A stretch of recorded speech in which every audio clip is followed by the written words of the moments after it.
Ahmedabad crime બ્રાન્ચની ટીમે public ન્યૂઝના તંત્રી મનીષભાઈ શાહ પર થયેલ હુમલાનો ભેદ ઉકેલી 4 આરોપીઓને ઝડપી લીધા છે.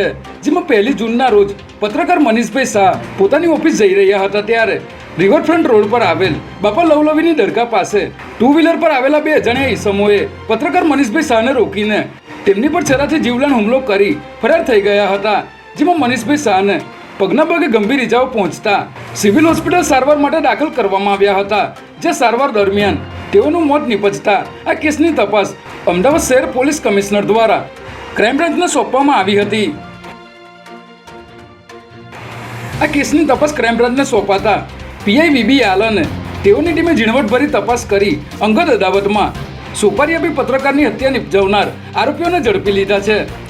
જેમાં આરોપી મહિપાલસિંહ ચંપાવતે અંગત અદાવતમાં પત્રકાર મનીષભાઈ શાહને ગંભીર ઇજાઓ પહોંચાડી ડરાવવા માટે તેના પરિચિત શક્તિસિંહને વાત કરી હતી.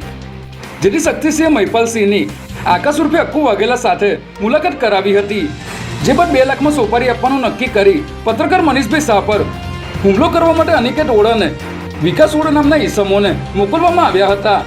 હુમલો કરનારા બંને ઈસમો અગાઉ પણ ખોખરા પોલીસ સ્ટેશનમાં મર્ડર કેસમાં ઝડપાઈ ચૂક્યા છે. ત્યારે ક્રાઇમ બ્રાન્ચની ટીમે સમગ્ર ગુનાનો ભેદ ઉકેલી ગણતરીના દિવસોમાં જ 4 આરોપીઓને ઝડપી લઈ ફરાર આરોપી શક્તિસિંહને ઝડપી લેવા ચક્રો ગતિમાન કર્યા છે.